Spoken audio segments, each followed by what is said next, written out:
गेल्या 30-35 वर्षापासून पाहत आलोय, ऐकत आलोय.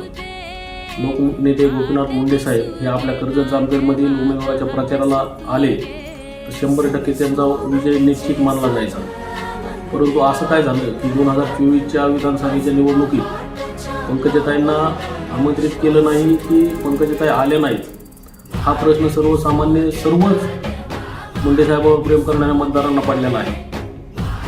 आणि राम शिंदे साहेबांनी याचं स्पष्टीकरण द्यायला पाहिजे होतं, पंकजाताई का आल्या नाहीत किंवा त्यांना का नाही बोलवलं. पण आम्हा सर्व साहेबांवर प्रेम करणाऱ्या मतदारांना असे वाटते, तुम्ही दसरा मेळाव्यात किती वेळा जाता, तिथे जाता की नाही जाता, साहेबांचा फोटो कुठं वापरता का नाही वापरता. बऱ्याच ठिकाणी असं होतं की साहेबांचा फोटो इकडं वापरला जातो, तिकडं वापरला नाही जात. हे सर्व मतदारांच्या लक्षात आलेलं आहे.